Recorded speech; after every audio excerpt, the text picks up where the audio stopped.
If you think the stock market is where the real danger is right now, you're looking in the wrong place. The real stress is hiding in plain sight, in a market so big it can break governments. And Goldman Sachs knows it's about to crack. Right now, something deeply unusual is happening beneath the surface of the US bond market, and if you only look at headlines about rates or inflation, you'll miss it. Bonds are supposed to be boring, predictable, the place money hides when things get scary. But today, they're behaving like a high volatility trade, and that alone should make you uncomfortable. Goldman Sachs isn't panicking publicly, but their positioning, their language, and their internal assumptions are quietly changing, and when a firm like Goldman prepares for impact, it's never random. To understand why this matters, you have to start with one uncomfortable truth. The US bond market is not just another market. It is the foundation beneath everything else. Mortgages price off it. Corporate debt prices off it. Equity valuations secretly depend on it. Government spending relies on it. When treasuries wobble, everything above them shakes. And right now, that foundation is under more strain than most people realize. For decades, the basic deal was simple. The US issued debt. The world bought it. Rates stayed low. Volatility stayed contained. Confidence stayed intact. That system survived wars, recessions, political chaos, and even financial crises because one thing never truly broke: demand. There was always a buyer. Central banks, pensions, insurers, foreign governments. Someone always stepped in. Goldman built entire empires assuming that demand would always be there, deep and liquid. But now the math is changing, and Goldman can see it clearly. The US is issuing debt at a pace that would have been unthinkable 10 years ago. Trillions on top of trillions. Not to fight a war, not to rescue the system, just to keep the lights on. At the same time, the biggest natural buyers of treasuries are quietly stepping back. The Federal Reserve is no longer absorbing supply. Foreign central banks are less aggressive. Banks are balance sheet constrained. That leaves the private market to do the heavy lifting, and the private market wants to be paid for risk. This is where the reckoning starts. Bond prices fall when yields rise. That part is basic. But what most people miss is that rising yields don't just hurt prices. They change behavior. They force risk managers to act. They trigger hedging. They increase margin requirements. They expose leverage that was built under a completely different rate regime. Goldman understands this better than almost anyone because they sit in the middle of these flows every single day. When Goldman starts talking about term premium returning, that's not academic language. That's a warning. For years, investors accepted low yields because they trusted stability. They trusted the Fed. They trusted liquidity. Now they're demanding extra compensation for uncertainty, for inflation risk, for political risk, for supply risk. That extra compensation pushes yields higher even if inflation doesn't explode. It's a structural shift, not a temporary spike. And higher yields don't hurt everyone evenly. They hit the weakest links first. Highly leveraged hedge funds running relative value trades. Banks holding long-duration assets marked at yesterday's prices. Pension funds assuming smooth returns. Real estate investors refinancing at double the cost. Goldman sees the stress building because their clients are asking different questions now. Not how much can I make, but how quickly can I get out?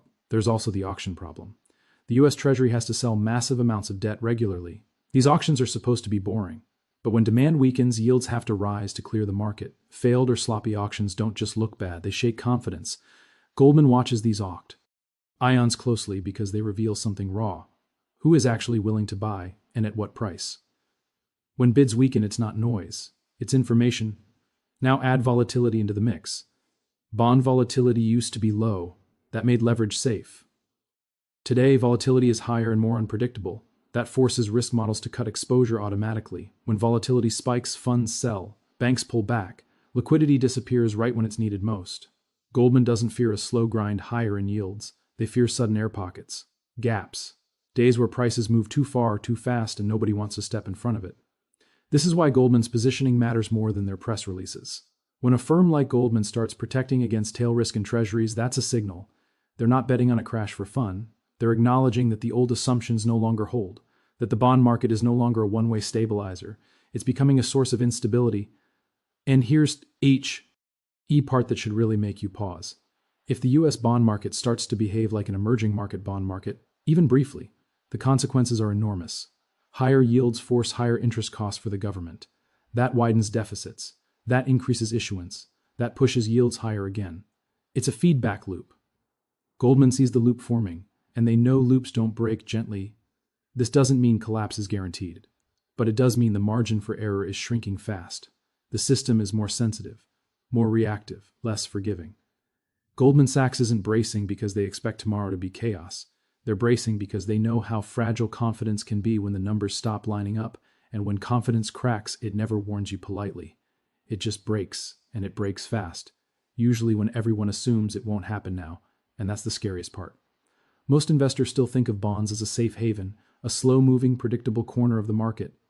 But the reality is, the rules have changed. What used to be boring is now a pressure cooker. Every interest rate hike, every incremental Treasury issuance, every global shift in capital flows adds more tension.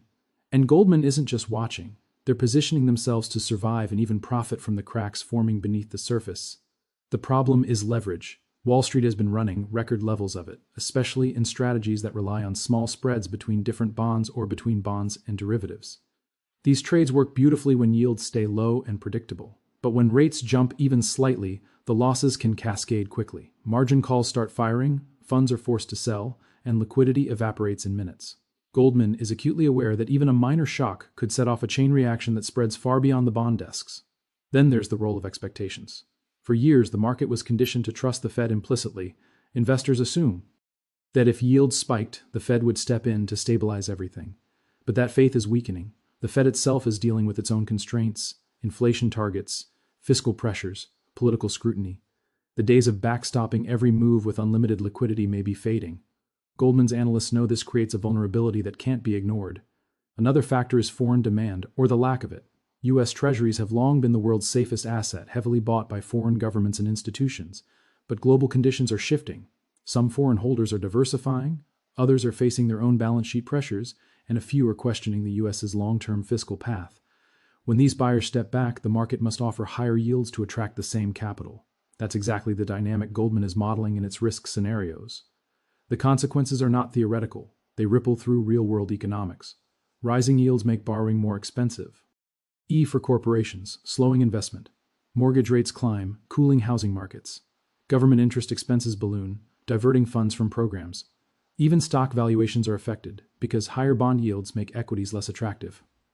Goldman sees all of these dominoes lining up, which is why they are quietly reshaping portfolios and hedges to prepare for stress events that could unfold suddenly. And then there's psychology. Markets are driven as much by perception as by fundamentals. If investors sense instability in treasuries, fear alone can trigger massive selling. Panic in bonds feeds panic elsewhere: stocks, commodities, credit markets. Goldman doesn't underestimate this. Their warnings and internal stress tests are designed around behavioral triggers, not just numerical thresholds. They know that fear can be faster and more destructive than any rational calculation. Now, let's talk about timing. Nobody can predict the exact day a reckoning hits. But Goldman is WATC. King signals that suggest vulnerability is increasing. Auction results, yield curves, hedge fund flows, derivatives positioning, volatility indices. All of these are flashing subtle warnings. When enough signals converge, small shocks can amplify into big moves. That's the world Goldman is bracing for. A market that looks normal one day and chaotic the next, with consequences that spread far beyond the bond market itself. It's also worth noting that Goldman isn't preparing in isolation. Other major banks and institutional investors are quietly doing the same. The scale of preparation suggests they see genuine structural risk, not just short-term turbulence. This isn't about predicting doom. It's about recognizing that the rules of stability have changed, and survival requires anticipation, not reaction. But here's the twist. While risk is rising, opportunity is too. Those who understand the dynamics can position themselves advantageously.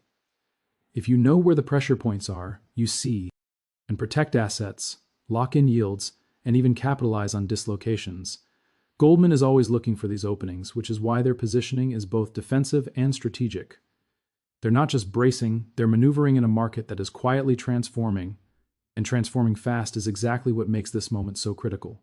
The bond market isn't moving in slow increments anymore. Each day brings new data, new geopolitical shocks, shifts in inflation expectations, and changes in investor sentiment. What was once the predictable backbone of the financial system is now a place where tiny tremors can ripple into massive waves. Goldman Sachs knows that in a market this sensitive, preparation isn't optional, it's survival. One of the clearest indicators of stress is the yield curve.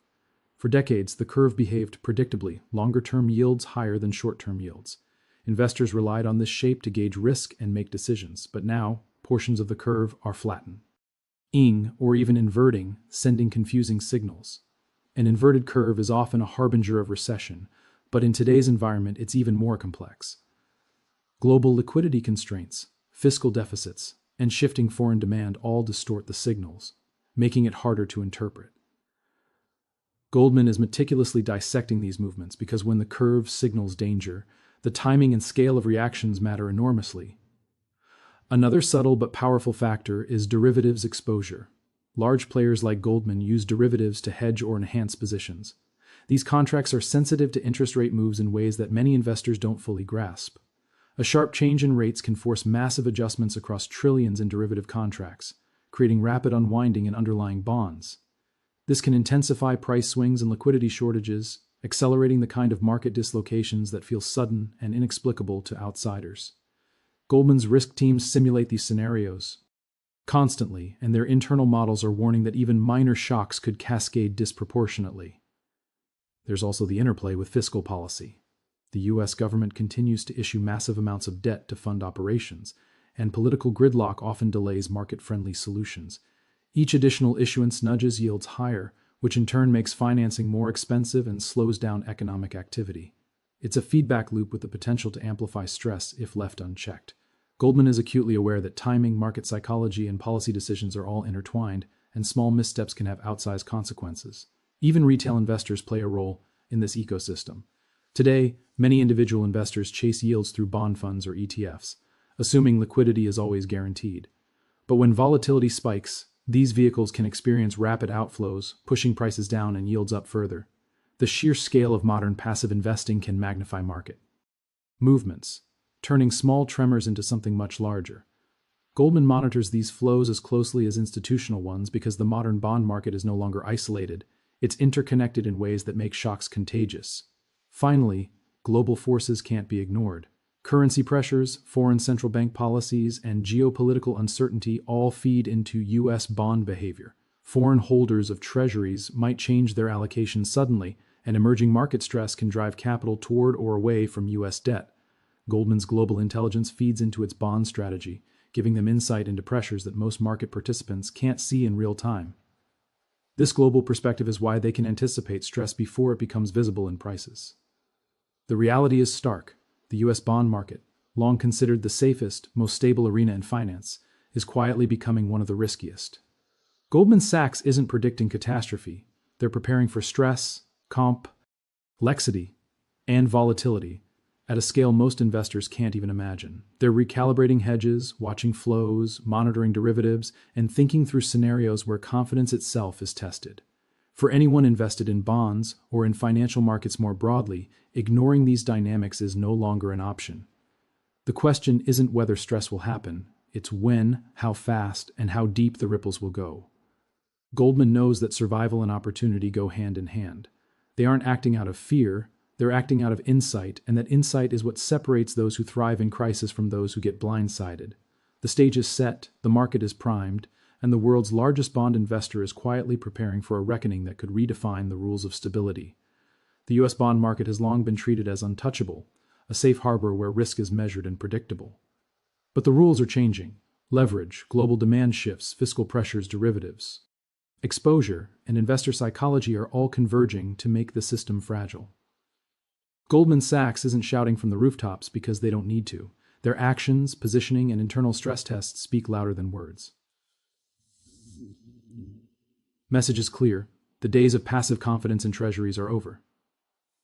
Understanding these dynamics isn't just for professionals, it's for anyone whose money, investments, or business depends on stability. Pay attention, prepare, and recognize that in a market this delicate, insight is power, timing is everything, and complacency can be far more dangerous than volatility itself. The bond market isn't just a reflection of the economy anymore. It's a signal, a gauge, and for those who watch closely, a guide to surviving the next great financial reckoning.